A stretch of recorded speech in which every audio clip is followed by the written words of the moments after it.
இங்க இந்த பிரெண்ட்ஸ் குணா குகையை சுத்தி பார்க்கறதுக்காக போறாங்க. அதுல ஒரு பையன் குழிவுளுக்கு விழுந்துடுறான். இத பார்த்து பதறி போனவங்க எல்லாருமே ஒரு கேமரா வச்சு போட்டோ பிடிச்சி பாக்குறாங்க. அதுல எதுவுமே தெரியல. என்னன்னு சொல்லி பார்த்தா அந்த பையன் குழியோட ஆழத்திலே போய் விழுந்துடுறான். அதுக்கப்புறம் நண்பனை காப்பாத்தணுமே சொல்லிட்டு அந்த ஊருக்காரவங்கள்ட்ட நடந்த விஷயத்த சொல்லி உதவி கேட்கறாங்க. யாருமே உதவி பண்ண வரல. கடைசியா ஒரு வயசானவர்கிட்ட போய் சொல்லும் போது அந்த வயசானவர் சொல்றாரு, நான் உங்களுக்கு உதவி பண்றப்பான்னு சொல்லிட்டு அந்த இடத்துக்கு வராரு. வந்து அவர் சொல்றாரு, நீங்க சீக்கிரமா போலீஸ் ஸ்டேஷன்ல போய் இந்த விஷயத்த சொல்லுங்கன்னு. அதுக்கப்புறம் பசங்க போலீஸ் ஸ்டேஷனுக்கு போயிட்டு நடந்த விஷயத்தெல்லாம் சொல்லும் போது அந்த போலீஸ்காரர் சொல்றாரு, நீங்க அந்த இடத்துக்கு போனதே தப்புடா, அது மட்டும் இல்ல கொலையை பண்ணிட்டு திசையவாடா திருப்புறீங்கன்னு சொல்லிட்டு இந்த பசங்களை போட்டு அடியடின்னு அடிக்க ஆரம்பிக்கிறாங்க. அப்படி இந்த பக்கமா காட்டுறாங்க, மழை பெய்ய ஆரம்பிக்குது. இதனால பசங்க எல்லாருமே பயந்து போயிட்டு நண்பனுக்கு மழை தண்ணி போக கூடாதுன்னு சொல்லிட்டு அந்த குழி பக்கத்துல போய் படுத்துக்கிறாங்க. அதுக்கப்புறமா போலீஸ் ஸ்டேஷனுக்கு இந்த விஷயம் தெரிஞ்சதுக்கு அப்புறமா போலீஸ்காரர் சொல்றாரு, அவனுக்கு சொல்றது உண்மைதான், அதனால என்ன ஏதுன்னு போய் பாருன்னு சொல்லி ஒரு போலீஸ்காரரை அனுப்பி வைக்கிறாரு. அதுக்கப்புறம் பசங்க எல்லாம் கயிறு எடுத்துட்டு நண்பர் இருக்க அந்த இடத்துக்கு வராங்க. அப்படி வந்த நண்பர்கள் எல்லாம் சொல்றாங்க, எப்படியாவது எங்க நண்பனை காப்பாத்துங்கன்னு. அப்ப அந்த போலீஸ்காரர் சொல்றாரு, இந்த குழியில நிறைய பேர் விழுந்து செத்து இருக்காங்க, அவங்க யாராலையும் எங்களால காப்பாற்ற முடியல, அதனால இங்க இருந்து கிளம்பி போங்கடா, அவன் செத்துட்டான்னு சொல்லும் போது இந்த பசங்க எல்லாம் சொல்றாங்க, அவன் சாகல, அவன் உயிரோட தான் இருக்கான், எங்க நண்பன் எங்களுக்கு வேணும்னு சொல்லிட்டு அந்த குழி பக்கத்துல போய் சுபாஷ் சுபாஷ்னு கத்துறாரு.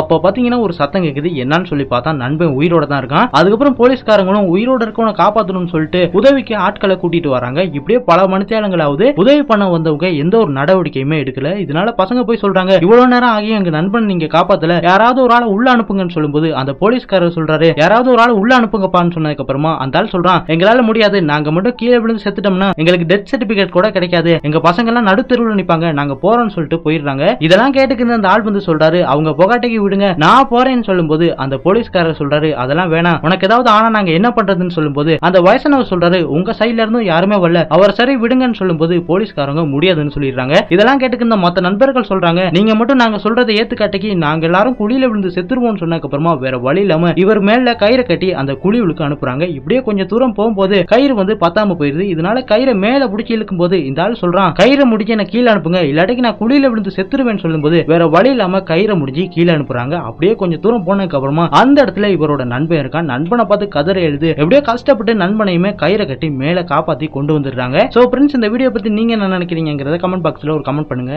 முட்டை உடஞ்சனால இந்த பையன் மறுபடியும் கடையில போய் முட்டை வாங்குறான். அப்ப அந்த கடைக்காரர் சொல்றாரு, முட்டையை பைக்கு சைட்ல வைக்காதப்பா, நடுவுல வை, அப்பதான் முட்டை உடையாதுன்னு சொல்லும் போது இதை கேட்ட அந்த பையன் பூமரங்கல்னு சொல்லிட்டு பைக் எடுத்துட்டு வீட்டுக்கு வரான். அப்ப அம்மா கேக்குறாங்க, முட்டை எங்கப்பான்னு. அப்ப பையன் சொல்றான், வர்ற வழியில முட்டை உடஞ்சிருச்சு, நீ ஒன்னும் கவலைப்படாத, மறுபடியும் நான் முட்டை வாங்கிட்டேன்னு சொல்லிட்டு முட்டையை கொடுக்கும்போது அம்மா சொல்றாங்க, இந்த முட்டை வேணாண்டா, உடஞ்ச முட்டை எங்கன்னு சொல்லும் போது இந்த பையனும் உடஞ்ச முட்டையை கொண்டு வந்து அம்மா கிட்ட கொடுக்குறான். அப்ப அந்த அம்மா முட்டையில இருக்க ஓடெல்லாம் எடுத்துட்டு அந்த முட்டையை ஊத்தி ஆம்லெட் போட்டு கணவனுக்கு கொண்டு வந்து கொடுக்குறாங்க. அப்படி இந்த பக்கமா அந்த சின்ன பொண்ணு டிவி சேனல்ல மாத்திட்டு அவங்க அப்பா கிட்ட கேக்குறா, அப்பா உன்னோட மாச சம்பளம் எவ்வளவுன்னு. இதை கேட்டோன்னு அப்பா சொல்றாரு, உங்க அம்மாவே என்னோட மாச சம்பளத்தை பத்தி கேட்க மாட்டா, உனக்கு அவ்வளவு தைரியம் வந்துருச்சா, உங்க அம்மாவா அதை சொல்லி கொடுத்தான்னு சொல்லும் போது இந்த அம்மா சொல்றாங்க, நான் எங்க சொல்லி கொடுத்தேன், காலையில எங்க ரெண்டு பேருக்கும் சண்டை மூட்டி விட பாக்குறியா, ஒழுங்கா வீட்டுக்குள்ள போன்னு சொல்லி அந்த பொண்ணை அனுப்பி வைக்கிறாங்க. அதுக்கப்புறம் ரொம்ப சோகமான அந்த பொண்ணு பெட்ல தூங்கி இருக்கும்போது இந்த பக்கமா அப்பா சாப்பிட்டு முடிச்சிட்டு அந்த வழியா வரும்போது பொண்ணு ரொம்ப சோகமா இருக்கதை பார்த்துட்டு அந்த குட்டி பொண்ணுகிட்ட வந்து கேக்குறா, உனக்கு என்ன என்னோட மாச சம்பளத்தை தெரிஞ்சுக்கணும், என்னோட மாச சம்பளம் 60,000 ரூபான்னு சொல்லும்போது இதை கேட்ட அந்த சின்ன பொண்ணு சொல்றா, அப்படின்னா ஒரு நாள் உங்களுக்கு எவ்வளவு சம்பளம்னு சொல்லி கேட்கும்போது அப்பா சொல்றாரு, ஒரு 2,000 ரூபான்னு. உடனே இந்த பொண்ணு அவ சேர்த்து வச்சு இந்த பணத்தெல்லாம் எடுத்துட்டு உண்டியில உடைச்சு கொஞ்சம் பணத்தை கொண்டு வந்து அப்பா கிட்ட கொடுத்து சொல்றா, இதுல 1000 ரூபாய் இருக்கு, அதனால இன்னைக்கு அரை நாள் எங்க கூட இருக்க முடியுமான்னு சொல்லும் போது இதெல்லாம் கேட்ட அப்பா பாசத்துக்கு பொண்ணு ஏங்குறான்னு சொல்லிட்டு பொண்ணை கட்டி பிடிச்சி கதறி எழுக்கிறாரு.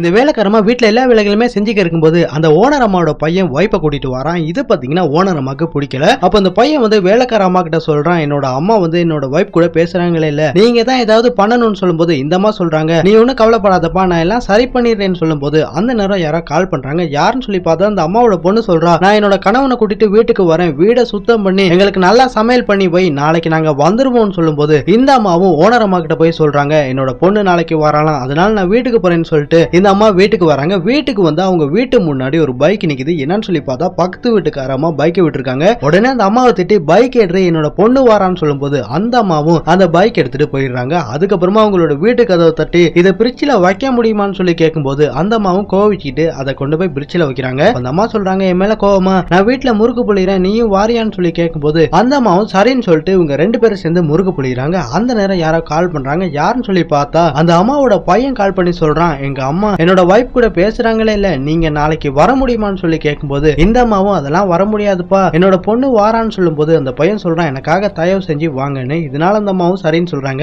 இப்படியே அடுத்த நாளாவது இந்த அம்மா வெடி எல்லாத்தையும் வீட்டு மேல காய போட்டுட்டு பக்கத்து வீட்டுக்கார அம்மாவை பாத்துக்க சொல்லிட்டு அந்த வீட்டுக்கு வேலைக்கு போறாங்க. அங்க போயிட்டு வீட்டு வேலை எல்லாத்தையுமே செஞ்சுட்டு வந்த விருந்தாளிகளுக்கும் நல்லா சமையல் பண்ணி கொடுத்துட்டு அந்த பொண்ணையுமே ஓனரமா கூட பேச வச்சிடுறாங்க. இதனால பாத்தீங்கன்னா அந்த குடும்பமே ரொம்ப சந்தோஷமா இருக்காங்க. அதுக்கப்புறம் ராத்திரியாவது இந்த அம்மா வேலை எல்லாம் செஞ்சுட்டு அவங்க பொண்ணுக்கு கால் பண்ணி சொல்றாங்க, இதோ நான் வந்துக்க இருக்கேமான்னு. அதுக்கப்புறமா அந்த அம்மா அந்த ஓனர் அம்மாட்ட நான் போயிட்டு வரேன்னு சொல்லிட்டு அங்க இருந்து போகும்போது உடனே ஓனர் அம்மா பாத்தீங்கன்னா அந்த அம்மாவோட கையை பிடிக்கிறாங்க. அப்படி இந்த பக்கமா காட்டுறாங்க. அந்த அம்மாவோட பொண்ணு வீட்டுக்கு வந்து பாக்குறா. பார்த்தா அவங்க அம்மாவை காணா. என்னன்னு சொல்லி பார்த்தா அந்த ஓனர் அம்மா அந்த வேலைக்கார அம்மாவை கூட்டிட்டு அவங்க ஃபேமிலியோட அங்க வராங்க. வந்தவங்க சொல்றாங்க, உன் பொண்ணு கூட நீ வெளியே போய் ஷாப்பிங் பண்ணிட்டோ, வீட்டு வேலை எல்லாம் நான் பாத்துக்கிறேன்னு சொல்லிட்டு அவங்கள அனுப்பி வைக்கிறாங்க. அதுக்கப்புறம் அவங்களும் போய் ஜாலியா ஷாப்பிங் பண்ணிட்டு வீட்டுக்கு வராங்க. வீட்டுக்கு வந்தா அந்த அம்மா கோலம் எல்லாம் போட்டு வீட்டுல சமையல் பண்ணிக்கிட்டு இருக்காங்க. இத பார்த்தோன்னு வேலைக்கார அம்மா சொல்றாங்க, என்னம்மா நீங்க எல்லாம் அதை பண்ணிக்கிட்டு இருக்கீங்கன்னு. அப்ப அந்த அம்மா சொல்றாங்க, இன்னைக்கு நான் தான் சமையல் பண்ணுவேன், என்ன நீ மன்னிச்சிரு. நீ நேத்தே சொன்ன என் பொண்ணு வீட்டுக்கு வரா, ஆனா நாங்க தான் சுயநலமா உன்னை அனுப்பாம இருந்துட்டோம், எங்களை மன்னிச்சிருன்னு சொல்லிட்டு அந்த அம்மா மன்னிப்பு கேக்குறாங்க. சோ ஃப்ரெண்ட்ஸ், இந்த வீடியோ பத்தி நீங்க என்ன நினைக்கிறீங்கிறத கமெண்ட் பாக்ஸ்ல ஒரு கமெண்ட் பண்ணிருங்க.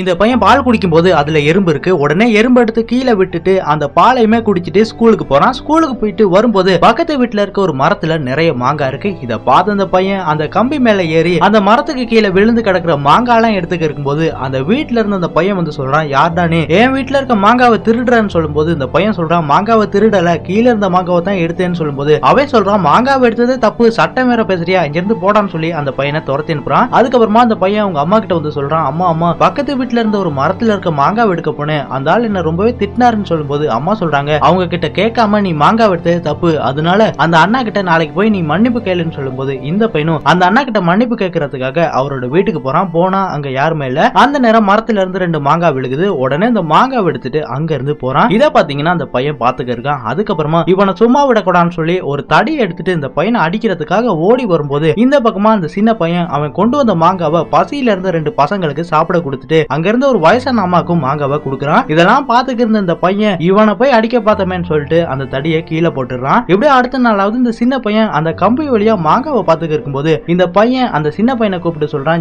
வாடா இந்தாடா மாங்கான்னு சொல்லிட்டு பை நிறைய மாங்காவை கொடுக்குறாரு. சோ ஃப்ரெண்ட்ஸ், இந்த வீடியோ பத்தி நீங்க என்ன நினைக்கிறீங்கிறத கமெண்ட் பாக்ஸ்ல ஒரு கமெண்ட் பண்ணிருங்க.